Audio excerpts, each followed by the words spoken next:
Dieu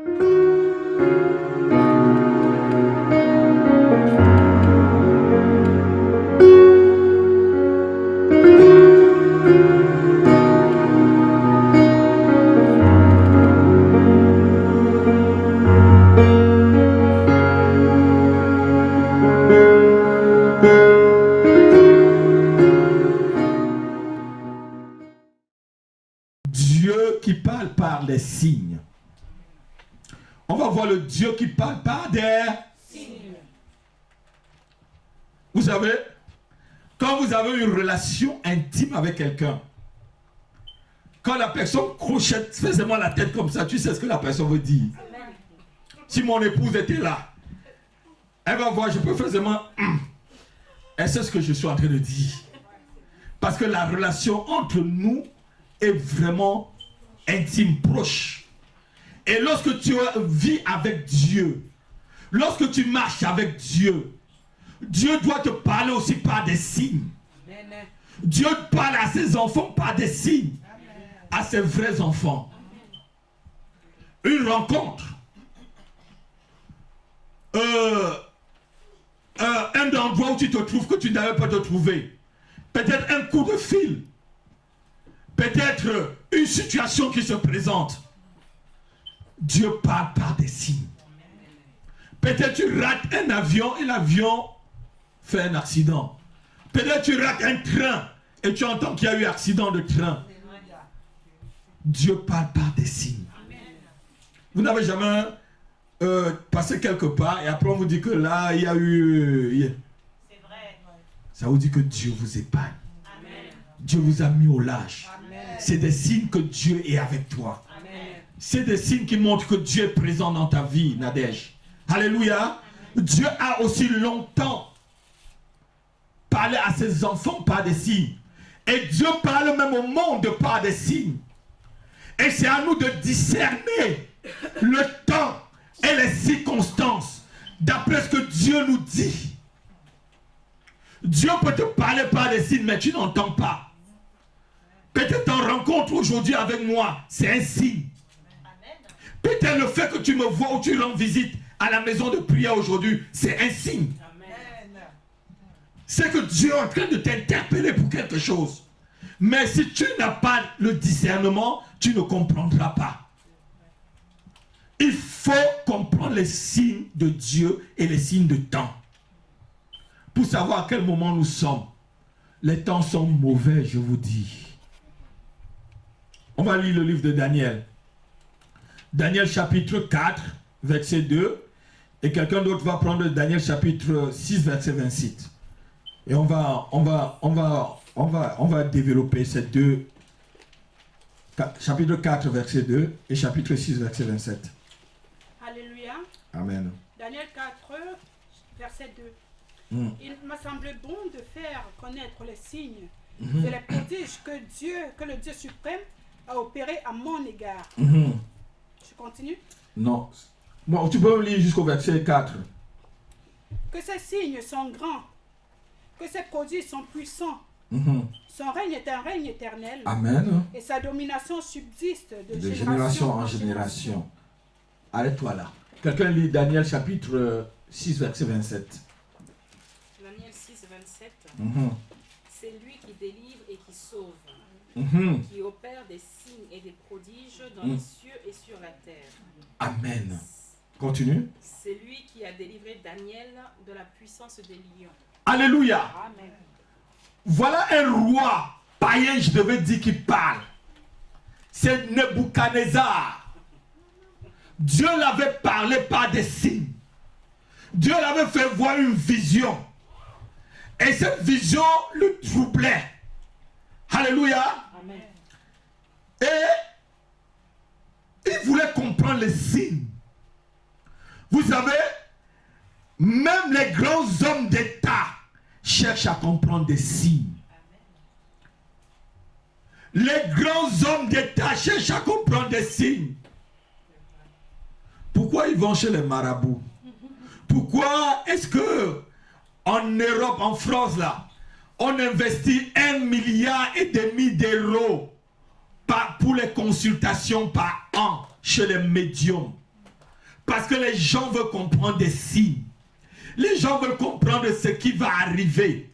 Les gens veulent comprendre la signification de quelque chose. Alléluia. Mais ils se tournent vers la sorcellerie. Je veux vous dire, notre Dieu aussi parle par des signes. Amen. Notre Dieu parle aussi par des signes. Et même pas des circonstances. Il y a des circonstances qui arrivent. Parce que Dieu veut t'interpeller pour quelque chose. La Bible dit que toute chose concourt au bien de ceux qui aiment Dieu. Donc, lorsqu'une circonstance arrive, mais quelle est la leçon que Dieu m'enseigne à l'intérieur de la circonstance? Alléluia. Amen. Chaque circonstance, Dieu veut t'enseigner quelque chose. Dieu veut faire un prodige dans ta vie. Dieu veut par les circonstances que tu le glorifies pour que le prodige puisse arriver. Pour que le miracle puisse arriver. Pour que sa puissance de délivrance, comme il a délivré Daniel de la fosse de lion, puisse te délivrer. Alléluia. Amen. Le fait que Job a été attaqué, c'était un signe divin. Amen. Non, quelqu'un n'a pas entendu. Amen. C'était pas Dieu qui avait demandé que Job soit attaqué. Pour que Dieu lui donne 7 fois plus ce qu'il en avait. Amen. Le livre de Job. Amen. Job a perdu. Job a souffert. Lui qui était dans l'opulence, il est descendu jusqu'à la raque, jusqu'à dormir par terre, jusqu'à ce que son corps était plein d'ulcères. Alléluia. Amen. Sa femme a dit, maudit Dieu et tu meurs. Oh, mes soeurs, maudit Dieu et tu meurs. Il a dit, loin de moi, alléluia, de maudire l'Éternel. Je sais une seule chose, mon Rédempteur est vivant. Amen. La situation que tu traverses là, c'est un signe. Peut-être même la situation difficile de ton couple, c'est un signe. Peut-être la situation difficile à ton lieu de travail, c'est un signe. Peut-être la situation difficile que tu traverses dans ta famille là, c'est un signe que Dieu est en train de te montrer. C'est un signe peut-être que tu dois te réconcilier peut-être avec ton père, que tu dois te réconcilier avec ta soeur, que tu dois prier peut-être pour ta mère, que tu dois bien te comporter envers ton mari. C'est un signe. Dans chaque situation, cherche à comprendre, à discerner, comme le roi Nebuchadnezzar. Alléluia. À chercher ici, on te dit qu'il a rassemblé tous les magiciens. C'est là où j'ai noté que Daniel était le chef des magiciens. Amen. Alléluia. Quand vous lisez, on dit Daniel, chef des magiciens. Donc il est coiffé tous. Sa magie a dépassé tous les petits magiciens. Tu sais que les pasteurs comme nous là, on nous appelle des magiciens. Dans ma famille, on m'appelle magicien. Il y a ma grande soeur ici. Elle a fait que tous mes petits nièces qui étaient à l'église chantaient à la Courneuve. Elles sont parties. Parce qu'on a dit que le pasteur Rapi va les tuer pour avoir la puissance. J'ai déjà la puissance de Dieu. Alléluia. Amen. Alléluia. C'est parce qu'elle vient m'attaquer dans la nuit, elle ne me voit pas. C'est parce que quand elle vient là, elle ne voit pas. Alléluia. Nebuchadnezzar voulait comprendre les signes qu'il a vus pendant son songe. Il fallait la présence de quelqu'un qui a le discernement, qui est Daniel, pour pouvoir l'expliquer bien les choses. Il y a des choses que vous voyez, mais il faut quelqu'un pour pouvoir vous ouvrir l'intelligence, pour que tu puisses comprendre Victorine. Amen. Amen. Qui est d'accord avec moi? Peut-être le message, est-ce que je suis en l'introduction encore? Hein? Chantal, je suis encore à l'introduction là. Alléluia. Amen. Amen. Donc il faut le discernement pour comprendre. Nous avons vu ici la sœur Chantal partie devant nous. Ici, le premier. Et revenir en vie. Elle est là. Elle est morte ici. On l'a amenée à l'hôpital. On voit l'assise là. Je ne l'ai pas envoyée sur Internet. Je vous dis toujours, je n'envoie pas sur Internet. Tu feras ton témoignage quand Dieu voudra, Chantal. Amen. Tu donneras ce témoignage quand Dieu voudra. Je ne voudrais pas prendre cette gloire. Amen. Mais c'était un signe pour moi. Pour montrer que Dieu, le Dieu de résurrection, est puissant. Amen. C'était un moment aussi où Dieu voulait me montrer que je dois tenir. Quelle qu'en soit la persécution, qu'il est vivant, il est capable de ramener quelqu'un qui est mort à la vie. Amen. Un signe. Vous qui étiez là, vous avez tous vu. C'était pour que vous teniez. Qu'il est vivant dans la maison de prière. Qu'il est présent au milieu de nous. Alléluia. Quelle qu'en soit la persécution, quel qu'en soit ce qu'on peut dire, Dieu est présent. Dieu est au milieu de nous. Vous savez, les persécutions, ça n'a pas commencé aujourd'hui. Je vous ai dit, quand les gens me persécutent, ça ne me dit vraiment rien. Ça descend sur moi comme le mqui. Vous savez, le mqui au Cameroun, ça glisse. Au temps de Moïse, il y avait des Coréens qui se sont opposés à lui. Au temps de Jésus, il y avait des pharisiens. Au temps des apôtres, qu'est-ce que Paul ne dit pas? Alexandre le forgeron m'a fait beaucoup de mal. Au temps de Jean, des grands apôtres. Vous savez, quand vous êtes dans le vrai, on va toujours te persécuter. Parce que souvent la jalousie, parce que la personne ne parvient pas à faire comme toi. La personne ne parvient pas à craindre Dieu à ton niveau. Même entre serviteurs de Dieu, ils vont te persécuter parce que ta crainte de Dieu les fait fuir. Hier, je me posais la question, mais Seigneur, mais pourquoi beaucoup de serviteurs me fuient? Qu'est-ce que j'ai? Mais tu es tellement vrai que quand ils viennent vers toi, ils sont nus. Je dis, mais Seigneur, je ne suis pas vrai. Le Seigneur me dit, non, tu cherches vraiment à être vrai. Tu fais des pieds de main pour être vrai. Parce que j'ai vu tellement des amis. Si je compte des pasteurs que je connais dans cette nation-là, c'est au moins 400. Si je les mets là, ils vont remplir la salle là. C'est les gens qui m'appellent. Mais ils fuient. Ils fuient. Si je dis que tu pries chez le pasteur Dieudonné, il va dire, ah, pasteur Dieudonné. S'il a l'occasion de te dire qu'il est trop dur, il va te dire que je suis trop dur. C'est un signe. Si on te dit qu'un pasteur est dur, c'est que c'est un signe qu'il est vrai. Amen. Je préfère vous dire la vérité, ma soeur.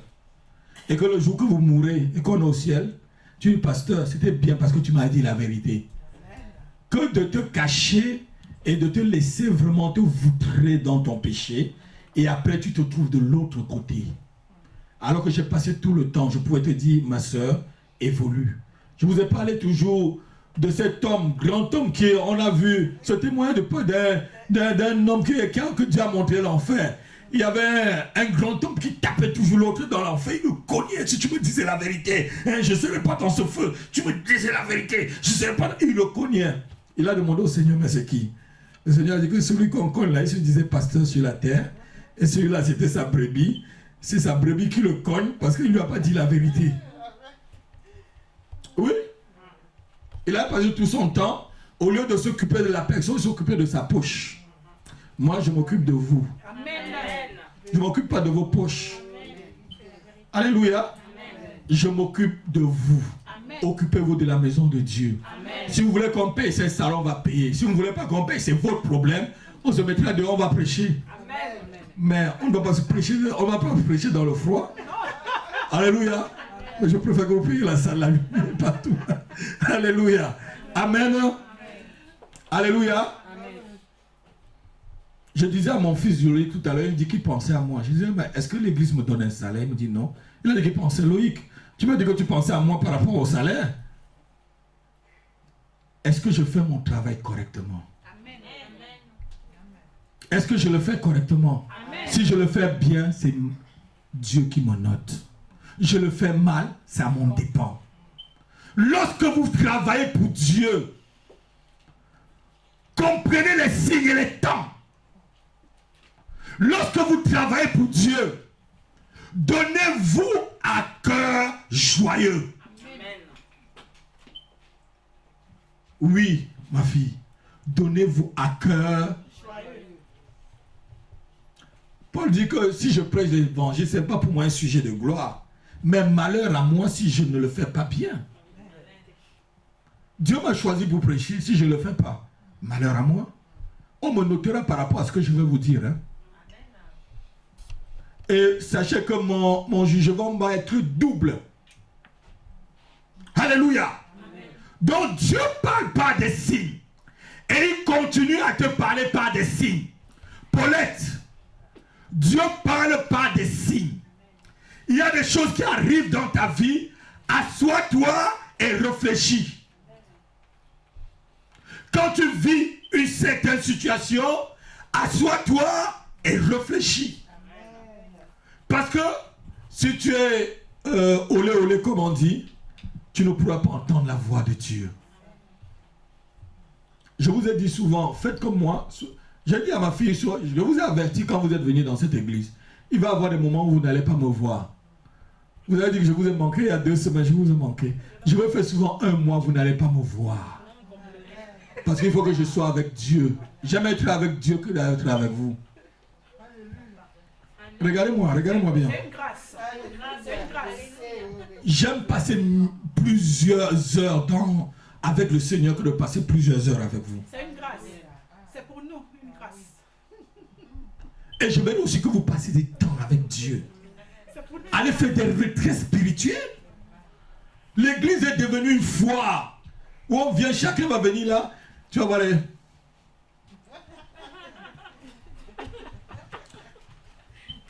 Et tu vas voir d'autres là, cravatés. Comme si... On va chanter. Hey, hey. Non. Il faut passer du temps avec le Seigneur. Amen. Ta cravate, tes histoires là, Dieu ne regarde pas cela. Dieu regarde à ton cœur. Amen. Dieu aime ceux qui ont une intimité avec lui, Olga. Une intimité avec le Seigneur. Si tout le temps je suis avec vous, ça veut dire que je suis votre serviteur alors. Je sers les hommes. Moi je ne sers pas les hommes. Je sers d'abord Dieu. Amen. Et si tu sers Dieu, tu vas aimer faire ce que Dieu fait. Amen. Qui a déjà vu un homme qui dit qu'il aime une femme, il n'est pas ensemble avec elle? C'est un menteur. C'est un homme qui dit qu'il t'aime. Et il vit ailleurs, et lui, toi aussi ailleurs, il ne t'aime pas. C'est un mensonge. Si tu aimes Dieu, tu vas chercher sa présence tout le temps. Tu vas chercher dans la prière, dans le jeûne. Tu dois chercher dans la méditation de la parole. Tout le temps, tu vas parler avec lui. Alléluia. Amen. Si tu aimes Dieu, tu aimeras sa parole. Si tu aimes Dieu, tu aimeras passer le temps avec lui. Alléluia. Amen. Des signes. Je vous ai dit, même rencontrer une personne souvent, c'est un signe. C'est un signe. Amen. Amen. Les chrétiens doivent savoir en quel temps nous sommes. Notez-le bien. Beaucoup marchent aujourd'hui sans discernement, d'une façon aveugle. La Bible dit que Jésus-Christ revient bientôt. Est-ce que quand tu vois le monde, comment ça se passe, est-ce que c'est vrai que Jésus revient bientôt? Amen. Tous les signes montrent que Christ est à la porte, ma soeur. Je vais vous dire quelque chose. Dieu m'a dit pendant la retraite que le péché des enfants de ce siècle ont de loin dépassé le péché de Sodome et Gomorrhe. Et que le monde est mûr déjà pour le jugement. Le monde est bien mûr. Il faut seulement que les anges créent. Et Dieu m'a dit que tous les voyants sont presque ouverts. Il manque des derniers voyants qui vont être ouverts pour que le jugement tombe. Amen. Vous voyez tout ce qui se passe là. Mais est-ce que vous avez déjà entendu des choses? Je vois tellement de choses que je dis, Seigneur, je n'ai jamais entendu. C'est des signes. C'est des signes que nous vivons les derniers temps, ma soeur. La Bible dit que le dernier temps, les gens seront fanfarons, rebelles à Dieu, hypocrites, égoïstes, aimant le plaisir plus que Dieu. C'est parce que la Bible nous dit, dans le livre de 2 Timothée, Alléluia, aimant le plaisir plus que Dieu. Les gens aiment bien le plaisir. On vous donne tout le plaisir que vous voulez.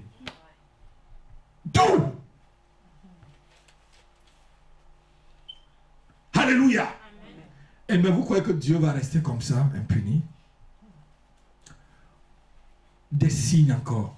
Pourquoi la crise économique est en train de persister? On n'a pas de grands économistes dans le monde entier. J'ai dit que cette crise est d'abord spirituelle. Et je l'ai écrit dans le livre, je l'ai écrit depuis des années, qu'il devait avoir une crise en 2008. C'est dans le livre là derrière.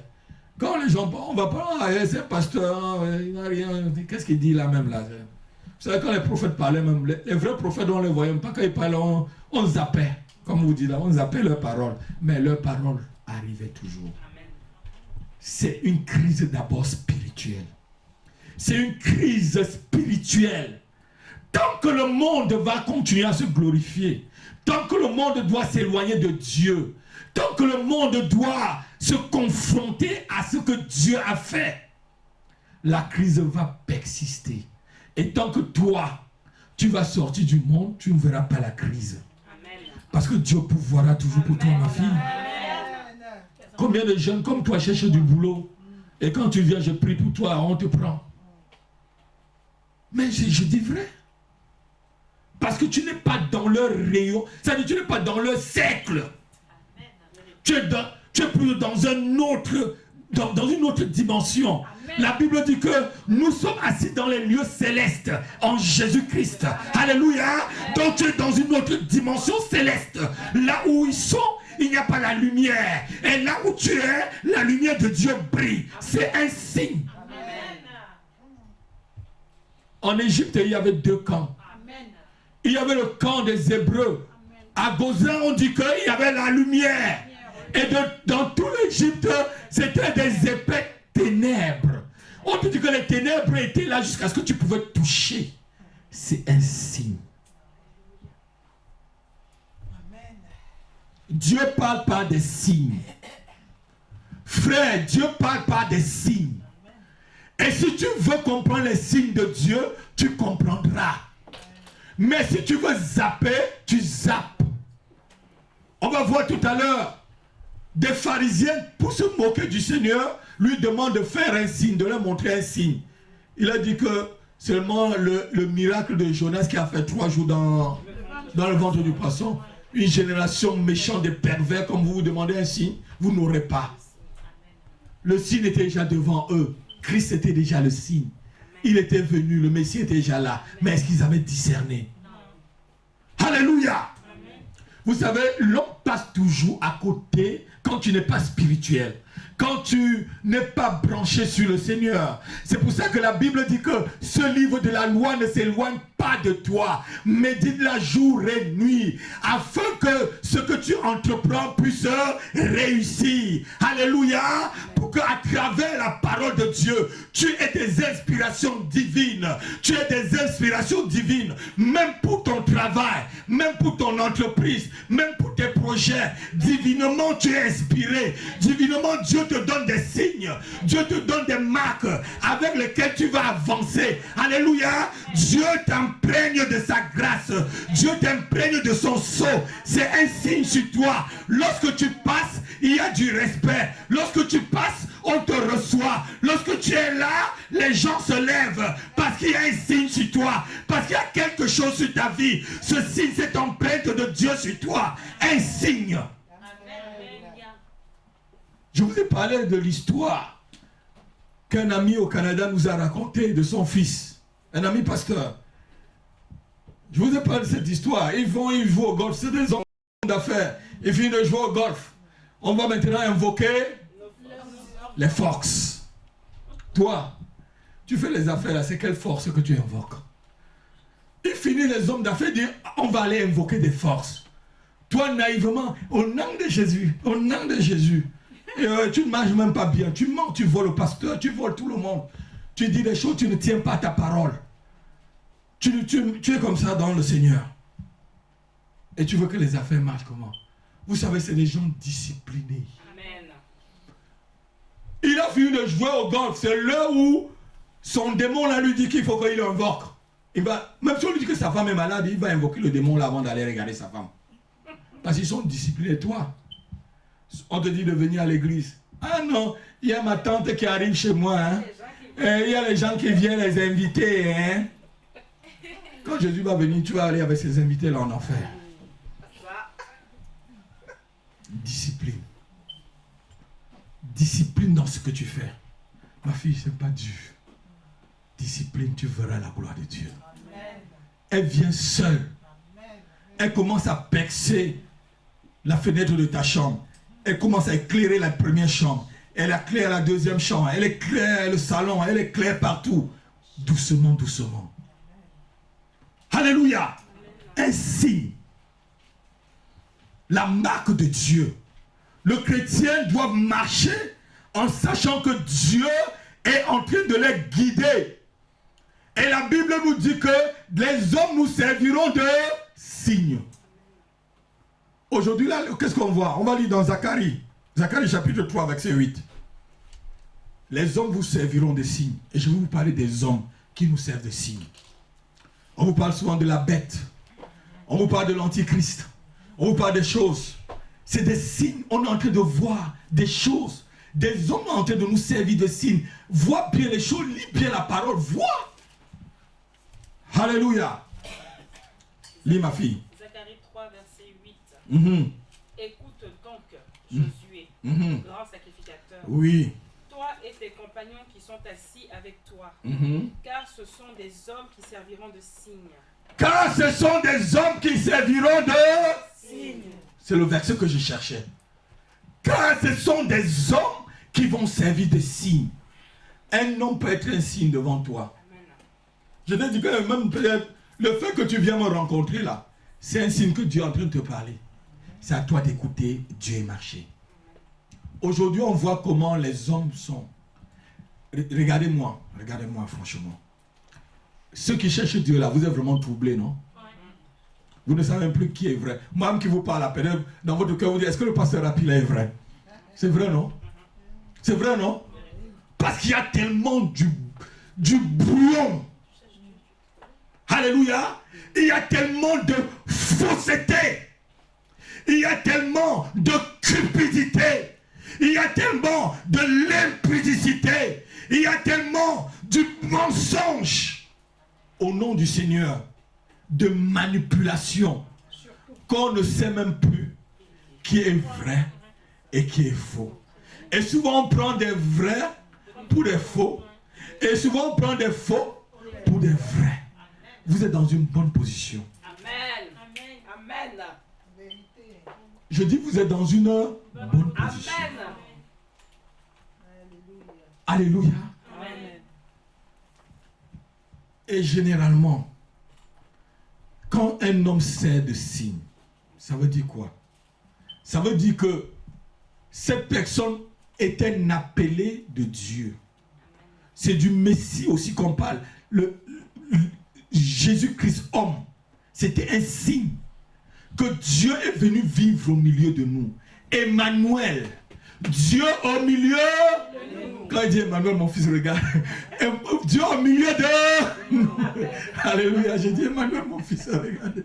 Allez. Oui, mon fils, c'est pour toi que c'est ce nom-là que je t'ai donné. Dieu dans ma famille, Emmanuel. C'est pour ça que je t'appelle Emmanuel, mon fils, regarde-moi bien. Alléluia. C'est la présence de Dieu dans ma famille. Alléluia. Les hommes vous serviront des signes. Les hommes seront un signe pour toi. Les hommes nous serviront de signes. Je te pose la question cet après-midi. Toi qui m'écoutes, qu'est-ce que tu vois partout là quand tu regardes le monde? Ma fille, qu'est-ce que tu vois? Les hommes sont devenus têtus. Les animaux. Les hommes sont devenus méchants. Les hommes sont devenus orgueilleux. Et je vais vous dire, l'homme est devenu tellement rebelle. Bientôt, les hommes, ça dit, lorsque le fils de la rébellion là, va prendre le pouvoir, les fils de la rébellion vont bientôt prendre le pouvoir. C'est ce que vous voyez partout là en Syrie, ça commence, ça va pas finir. Ils vont prendre. Si tu es dans le champ, reste dans le champ. Amen. Si tu es quelque part, reste vraiment là où tu es. Pas ça serrer. Sauve qui peut. Et quelque part, Dieu dit, ta vie sera ton propre butin. Alléluia. Qu'est-ce que tu vois? Dieu a parlé à Jérémie par des signes. Il lui montre une chaudière. Après, il lui montre 2 figuiers. Un mauvais figuier, un bon figuier. Il lui montre des choses. Il lui dit, qu'est-ce que tu vois? Dieu te pose la question cet après-midi. Qu'est-ce que tu vois? Quand tu regardes le monde. On va lire Jérémie chapitre 24, verset 1 à 7. C'est Dieu qui parle à son... Pas des signes. Olga, Dieu te parle par des signes. Alléluia. Jérémie 24, verset 1 à 7. Jérémie 24, verset 1 à 7. Oui. L'Éternel me fit voir 2 paniers de figues posés devant le temple de l'Éternel, après que Nebuchadnezzar, roi de Babylone, eut emmené de Jérusalem et conduit à Babylone Jéconia, fils de Joachim, roi de Juda, les chefs de Juda, les charpentiers et les serruriers. L'un des paniers contenait de très bonnes figues. L'un des paniers contenait de très bons figues. C'est un signe. Lis encore, le continue. Comme les figues de la première récolte. Comme les signes de la première récolte, les figues de la première récolte. Et l'autre panier de très mauvaises figues. Et l'autre panier, c'était des mauvaises figues. Qu'on ne pouvait manger. Qu'on ne peut même pas manger. À cause de leur mauvaise qualité.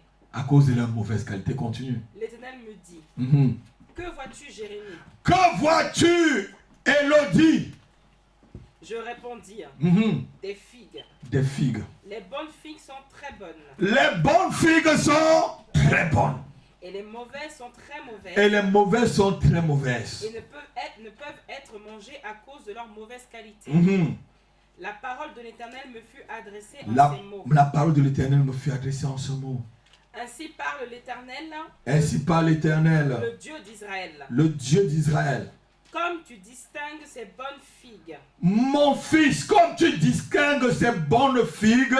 Ainsi je distinguerai. Ainsi je distinguerai. Pour leur être favorable. Pour leur être favorable. Les captifs de Juda. Les captifs de Juda. Que j'ai envoyés de ce lieu dans le pays des Chaldéens. Que j'ai envoyé de ce lieu dans le pays des Chaldéens. Je les regarderai d'un œil favorable. Je les regarderai d'un œil favorable. C'est un signe. Le signe des bonnes figues montre que Dieu a la faveur. Continue. Et je les ramènerai dans ce pays. Et que je les ramènerai, même comme ils sont captifs là. Dieu a sa faveur sur eux. Les bonnes figues montrent que Dieu a sa faveur sur toi. Alléluia. Que Dieu est présent dans ta vie. Malgré même que tu es possédé, Dieu dit je te délivrerai, je te ramènerai. Malgré que tu es dans la pauvreté, Dieu dit je vais t'enrichir. Malgré que tu es persécuté, Dieu dit je te délivrerai. Malgré que tu es stérile, Dieu dit je vais te rendre fécond. Parce que c'est la bonne figue, c'est le bon terrain, tu as la bonne disposition. Alléluia. Même si tu es dans le chômage, Dieu dit j'ai un travail pour toi. Peut-être que tu es en train de chercher un contrat. Dieu dit j'ai un contrat pour toi. Tu fais partie des bonnes figues. Je les ramènerai. C'est un signe. Le signe que tu es la meilleure figue de Dieu. Amen. Ah, quelqu'un n'a pas entendu. Amen. Alléluia. Continue. Je les établirai. Oui. Et ne les détruirai plus. Oui. Je les planterai et ne les arracherai plus. Amen. Je leur donnerai un cœur pour qu'ils connaissent que je suis l'Éternel. Ils seront mon peuple. Alléluia. Et je serai leur Dieu. Oui. S'ils reviennent à moi de tout leur cœur. Amen. Un signe. Le signe des meilleures figues. Lorsque tu vas lire maintenant les mauvaises figues, tu vas entendre ce qu'il va dire. Dieu parle pas des signes. Tu vois les figues. Si on te montre 2 figues, un panier de bonnes figues, un panier de mauvaises figues. Hein? Bonne figue et mauvaise figue. Bonne figue et mauvaise figue. Dieu parle pas des signes. Dieu parle pas des signes. Ma fille, Dieu parle pas des signes. Dieu parle pas des signes. Alléluia. Amen. Alléluia. Amen. Même le fait que quand tu viens dans une église comme la maison de prière, tu te trouves en paix. C'est un signe. Amen. Frère John, c'est un signe, ma soeur. Amen. Le fait que quand tu ouvres la porte là, tu vois les gens qui louent l'Éternel et on est tranquille, c'est un signe. Amen. Si tu vas en chercher longtemps, tu vas encore chercher, tourner, faire d'église en église, c'est un signe.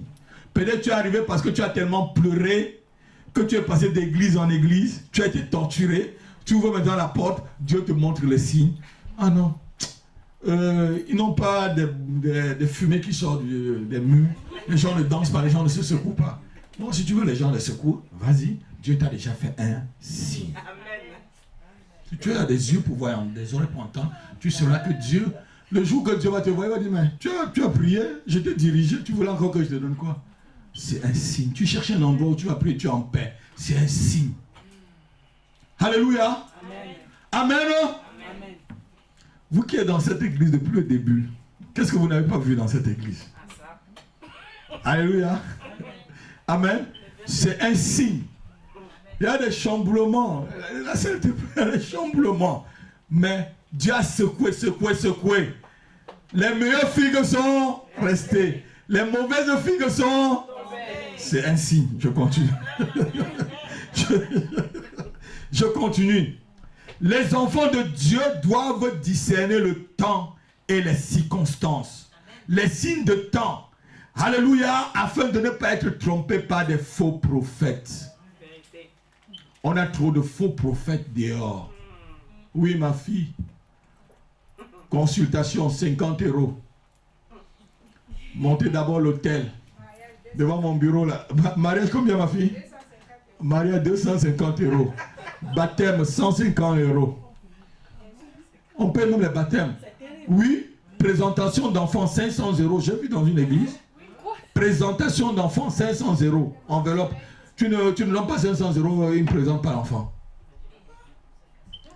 Il y a quelqu'un devant le bureau. Pour voir le pasteur, il faut qu'on lui donne l'enveloppe avant d'entrer. Pourquoi vous cognez mon bureau à vous entrer? C'est un signe aussi. Que je suis un papa pour vous. C'est un signe. Alléluia. C'est un signe. Je connais des gens qui ont été dans des églises. Ils sont partis là-bas sans que le pasteur les salue. Moi-même. Hein? Toi aussi, ma fille. Ils partent même sans que le pasteur. Ils n'ont jamais vu ce prétendu pasteur. Hein, c'est Dieu qui est au ciel alors. Hein? Jésus même prenait les enfants entre leurs mains. C'est pasteur superstar quoi. Les pasteurs diva. Les pasteurs diva. Au Canada, on m'a dit qu'il y a des pasteurs qui s'appellent pasteurs diva. Hein? Là, il vient avec son avion privé. Il faut d'abord que 14 000 $ seulement pour remplir le kérosène dans son avion. D'abord 14 000 $. Et quand il vient là, il ne boit pas n'importe quel genre d'eau. Hein? Il a un style d'eau qu'il boit. Et il te dit qu'il est pasteur diva. Pasteur féman. Pasteur bandit. Pasteur escroc. Tu donnes ton argent à quelqu'un comme ça, tu ne seras jamais béni. Tu ne seras jamais béni. C'est un terrain maudit. Alléluia.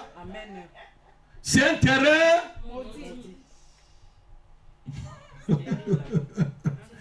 Mais pourquoi vous s'aimez, vous ne le comptez pas? Alors que la Bible dit tu sèmes, tu ne vas pas s'aimer dans le bon terrain.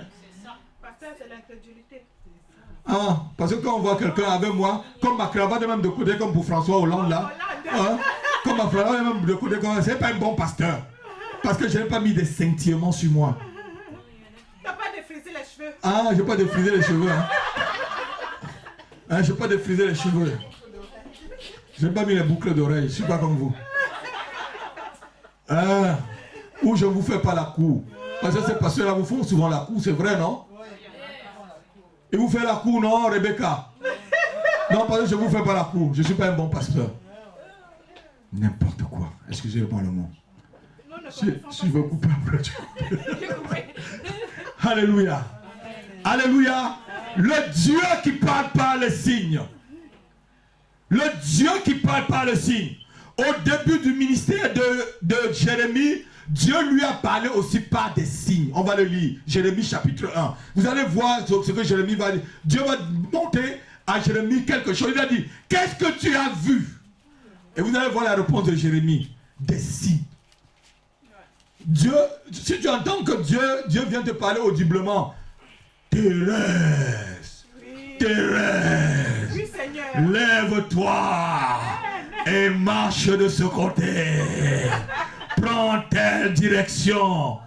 Tu attendras longtemps. Ce n'est pas des signes qui vont te parler. Jérémie chapitre 1, verset 11 jusqu'à 12. Chapitre 1, verset 11 à 12. La parole de l'Éternel me fut adressée en ces mots. La parole de l'Éternel me fut adressée en ce mot. Que vois-tu, Jérémie? Que vois-tu, Jérémie? Que vois-tu, Nadège? Que vois-tu, Paulette? Que vois-tu, Fred John? C'est ce que Dieu te pose comme question. Continue, ma fille. Je répondis. Je répondis. Je vois une branche d'amandier. Je vois une branche d'amandier. Jérémie pouvait dire qu'il voit des cauchemars. Il pouvait dire qu'il voit des démons. Il pouvait dire qu'il voit que la terre est en train de souffrir, qu'il engloutit. Mais Jérémie a bien vu quand Dieu lui dit quoi? Et l'Éternel me dit. Et l'Éternel me dit. Tu as bien vu. Tu as bien vu. C'était un signe de continue. Car je veille sur ma parole pour l'exécuter. Car je veille sur ma parole pour l'exécuter. Jérémie avait vu une branche d'amandier. Jérémie avait bien vu. Jérémie avait bien vu. Jérémie pouvait dire qu'il a vu autre chose. Dieu avait fait une branche d'amandier. C'était une branche d'amandier, c'est quoi? Ça montre la puissance de Dieu. Ça montre que la fertilité, une branche d'amandier, ça dit quelque chose de très joli. Et Dieu voulait lui montrer que Jérémie, je serai avec toi. Tout ce que je vais te dire, ça va s'accomplir. Amen. Même quand les faux prophètes vont vouloir contredire, ça va s'accomplir. Combien de fois vous lisez le livre de Jérémie, il y a des faux prophètes qui cherchent à le contredire. Ils disent des prophéties contre les prophéties de Jérémie. Mais c'est la prophétie de Jérémie toujours qui s'accomplit. Vous savez, au début de mon ministère, Dieu m'a dit que je devais être comme Jérémie. J'ai commencé à pleurer. Je vous dis la vérité aujourd'hui. Dieu m'a dit, tu vas être comme Jérémie. Et j'ai compris pourquoi il me disait que je vais être vraiment comme... Mais Seigneur, mais il y a des prophètes. Mais pourquoi tu ne me dis pas que je serai comme Isaïe et tout le reste? Tu vas être, ton ministère sera comme celui de Jérémie. Alléluia. Où on va te persécuter. Où les vérités même que tu vas dire, on va contredire. Les gens vont te traiter. Jérémie, qu'est-ce qu'on n'a pas fait? On l'a mis dans le puits, non? On l'a même mis en prison, non? Mais Dieu était toujours là pour le délivrer. Amen. Alléluia. Amen. Dieu est toujours là. Il dit, je vais sur ma parole pour pouvoir l'exécuter. Alléluia. Amen. Si tu sais que Dieu veille sur sa parole pour pouvoir l'exécuter, tous les signes qui te montrent, frère, tous les signes qui te montrent, ma soeur, reste tranquille. Ce qu'il va dire arrivera. Amen.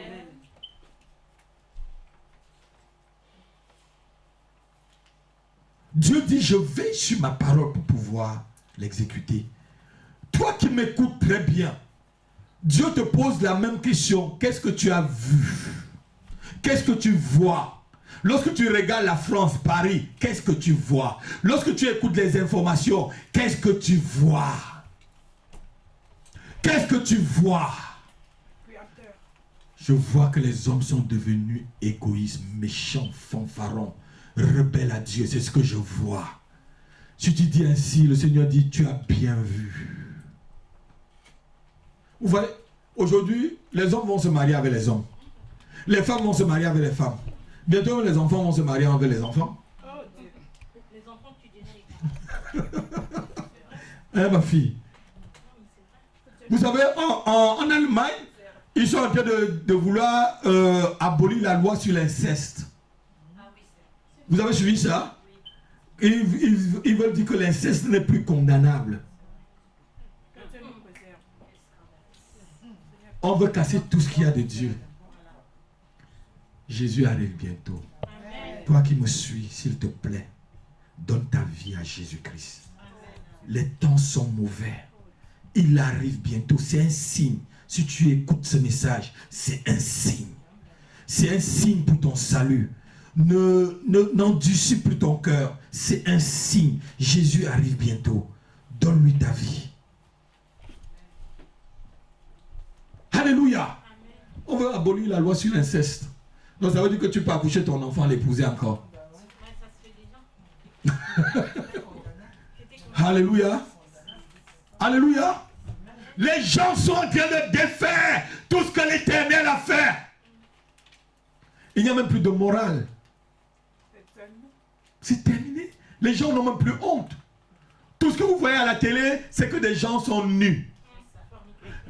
On va faire la publicité de bonbons, on va montrer une femme nue. On va faire la publicité de chocolat, on va montrer un homme nu. On va faire la publicité de chaussures, on va montrer un homme nu. Alors ça n'a rien à voir avec les chaussures. Alléluia. Le monde est en train de se pervertir et de s'égarer. Et des nations sont en train d'accepter l'homosexualité. Et l'homosexualité est déjà montée même jusqu'aux appareils de l'État. Et il y a certains hommes qui se disent hommes d'État et homosexuels. Je dis non. Et Dieu dit non. Alléluia. Alléluia. Il y a mon ami au Canada qui m'a dit, pasteur, si tu viens ici à Montréal un jour, tu vois qu'on a fermé l'église et que je suis en prison, c'est que j'ai refusé de marier les homosexuels. Je veux dire que moi-même, je bénis les mères qui refusent de marier les homosexuels. Je prie pour continuer ainsi. Je ferme la parenthèse. Si tout le monde était homosexuel, vous devez être où là? Qui devait écouter l'évangile? Qui devait écouter l'évangile? Ah non, c'est notre façon. Quelqu'un peut aimer quelqu'un du même sexe. Oui, je peux aimer un homme, mais pas pour le marier. De l'amour de Dieu. Amen. Alléluia. Amen. Amen. Qu'est-ce que vous voyez lorsque vous regardez le monde? Le monde est en train d'aller en enfer ou le monde... C'est un signe du temps. Quand la Bible vous dit que même les images vont parler. Quand Jean écrivait Apocalypse, est-ce qu'il y avait déjà la télé? Non. Quand vous regardez la télé, ce n'est pas les images qui parlent. Quand vous lisez la Bible, comprenez bien les signes de temps. La Bible dit dans Apocalypse, les images de la bête va parler. La bête va parler, même moi le vois, les images vont parler. Et vous connaissez celui que j'appelle la bête. Je n'ai pas envie de donner le nom. Il est en train de fédérer là, doucement, doucement. Aujourd'hui, vous pouvez manger entre les pommes de sa main. Fédère. Bientôt, l'écuménisme. Pour préparer la guerre de l'Armageddon. Comme vous lisez bien dans Apocalypse. Toutes les religions ensemble. Une seule religion. Un seul peuple. Un seul Dieu. Un seul tout. Pour préparer la guerre de l'Armageddon contre le Seigneur. Je ne suis pas écuménique. Si on dit que le pasteur a pied dur, je ne suis pas écuménique. J'aime tout le monde de l'amour du Seigneur Jésus-Christ. Mais moi, quelqu'un va me dire, je veux prier avec un bouddhiste, non, c'est le même Dieu. Que c'est le même Dieu, viens prier aussi mon Dieu alors. Ce n'est pas le même Dieu. Ça ne peut pas être le même Dieu. Alléluia. La Bible me dit que il n'y a qu'un seul Dieu. Le Père de notre Seigneur, Jésus-Christ de Nazareth. Amen. Après, il n'y a plus d'autre. Il y a un seul Dieu. Et que nous reconnaissons le Père de notre Seigneur Jésus-Christ. Celui qui a créé le ciel et la terre. Celui qui ne te parle pas des signes. Alléluia. Alléluia. Amen. Au temps de Jésus-Christ, les pharisiens voulaient un signe. On va le lire. Matthieu chapitre 16, verset 1 à 4. Vous allez entendre ce que Jésus va leur dire. Oh Seigneur. On va terminer par là. Vas-y. Matthieu chapitre 16, verset 1 à 4. Les pharisiens et les sadducéens. Oui. Les grands bishops quoi. Quand on te parle de pharisiens là ma soeur, et des sadducéens là, c'est ce que vous appelez les archibishops aujourd'hui là. Ou dans l'église, il a un trône. Tout l'estrade ici là, c'est son trône. Il va être assis là, sa femme de l'autre côté. Sa femme va avoir le chapeau, mais peut-être les gens vont supporter le chapeau.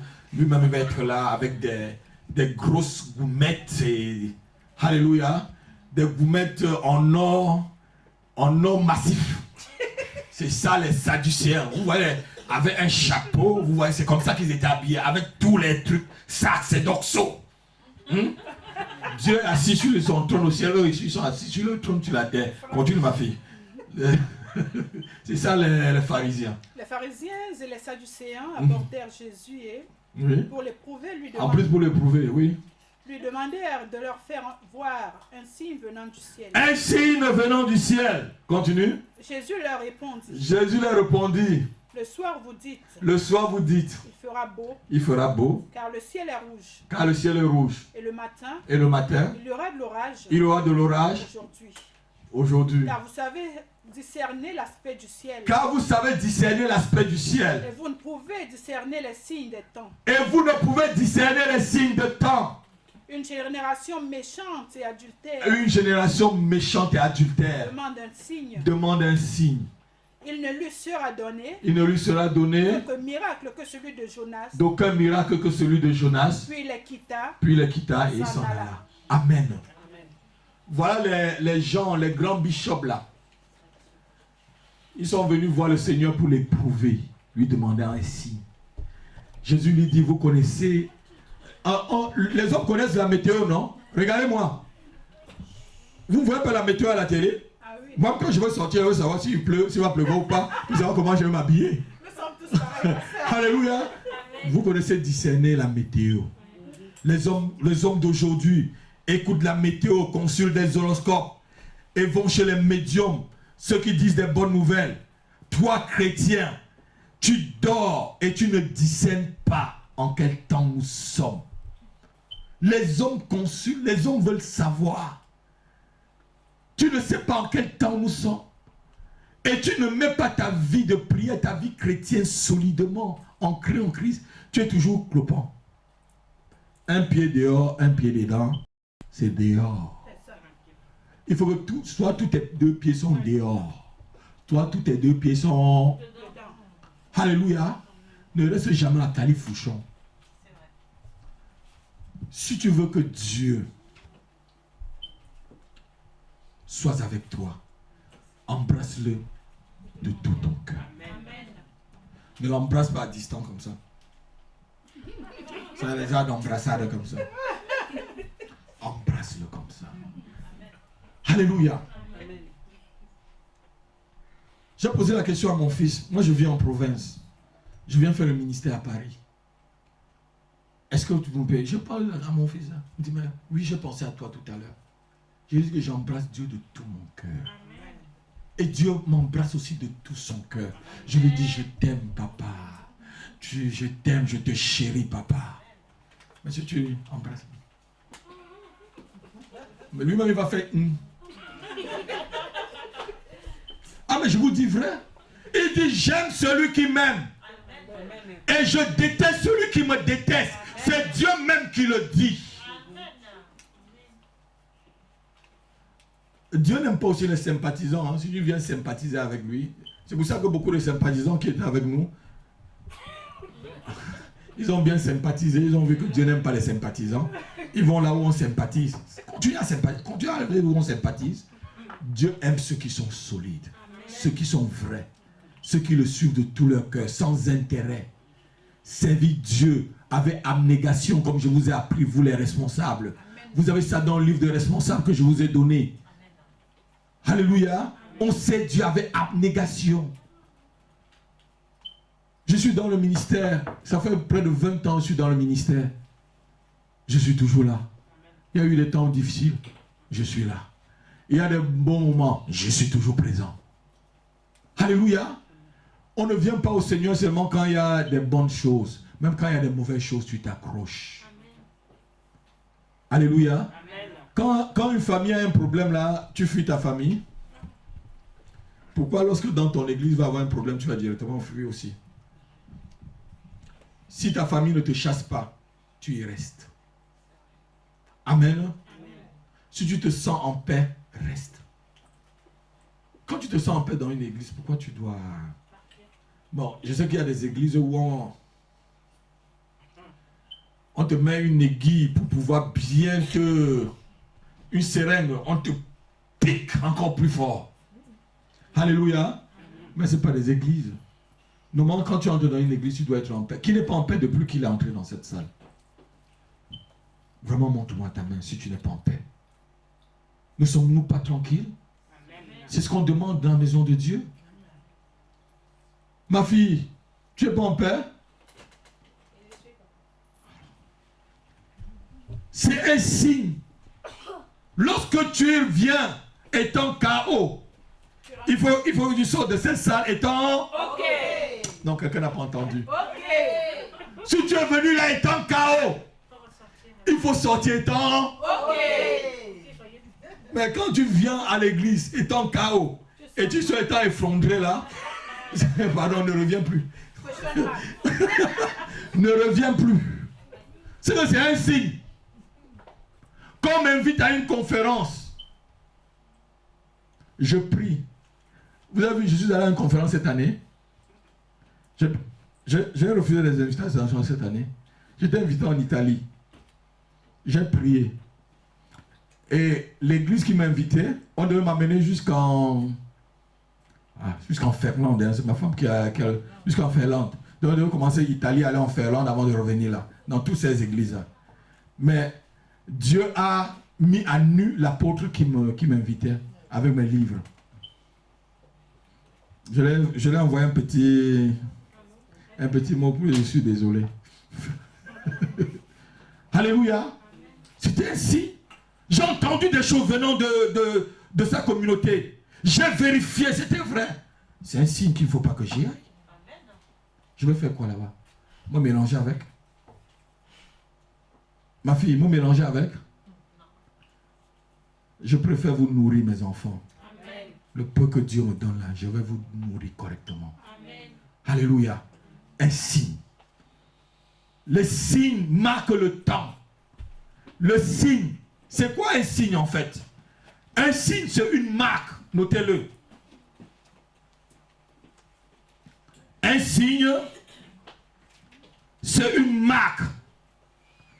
C'est un indice. Ou aussi un miracle qui permet de comprendre un événement. C'est ça, un signe. Ma fille, un signe que Dieu est avec toi. C'est ce qui vient de se passer dans ta vie. Une marque, un indice, quelque chose qui permet de comprendre un événement. C'est ça un signe. Et aujourd'hui, tu dois comprendre les signes. Tu dois comprendre que ce que Dieu dit là, c'est ce qui est en train de s'accomplir. Les hommes sont devenus, combien d'enfants ils sont devenus très têtus? Les enfants sont devenus tout rebelles, non? Nous accouchons des enfants. On a tous des enfants, non? Pourquoi ils deviennent rebelles? Parce que c'est un signe que Jésus-Christ arrive bientôt. C'est-à-dire, l'homme veut renverser l'autorité. Partout, on veut renverser l'autorité. Au Burkina Faso, on a fait renverser l'autorité. C'est la rue qui a renversé l'autorité, non? En un jour, le pauvre président, il a fui pour aller se réfugier en Côte d'Ivoire. C'est ça le signe. Alléluia. C'est ça des... Alléluia. Dieu veut que tu persévères. Quel qu'en soit le temps, qu'il soit bon ou mauvais, accroche-toi à Christ. Ne l'abandonne pas. Car la victoire est au bout des efforts, ma soeur. La victoire est au bout des efforts, mon frère. Prêche l'évangile. Prêche. Prêche. Tire les gens de ténèbres. Évangélisez les gens. Alléluia. Ne regardez pas leur qualité de vie. Amenez tout le monde dans la maison de Dieu. Que ce soit un voleur, prostitué, menteur. Amenez-le. C'est Dieu qui guérit. C'est Dieu qui délivre. C'est Dieu qui sauve. Alléluia. Ne fais pas le travail du Saint-Esprit. Évangélise. C'est un signe. Dieu n'est pas venu toujours pour des gens bien. Hein? Alléluia. Jésus-Christ arrive bientôt. Il faut que la lumière qui est encore dans le monde puisse éclairer les gens de ta famille, puisse éclairer ton lieu de travail, puisse éclairer ta vie, puisse éclairer tes enfants. Alléluia. Bientôt la lumière va s'éteindre. Bientôt la lumière va s'éteindre et le monde sera dans l'obscurité. Et la Bible dit que les gens vont s'entretuer entre eux. Vous n'avez encore rien vu. Vous n'avez encore rien. Les gens vont s'entretuer entre eux. Et manger, le cannibalisme va revenir. C'est écrit dans l'Apocalypse. La souffrance va arriver à un tel niveau que une femme va manger les fruits de ses entrailles. Elle va accoucher et manger. La Bible te dit, elle va manger même son placenta. Parce qu'elle n'a pas de quoi manger. Les signes sont en train de montrer que c'est très mauvais. Accroche-toi au Seigneur. Accroche-toi à Dieu. Accroche-toi à Dieu. Est-ce qu'on peut se lever et on va prier?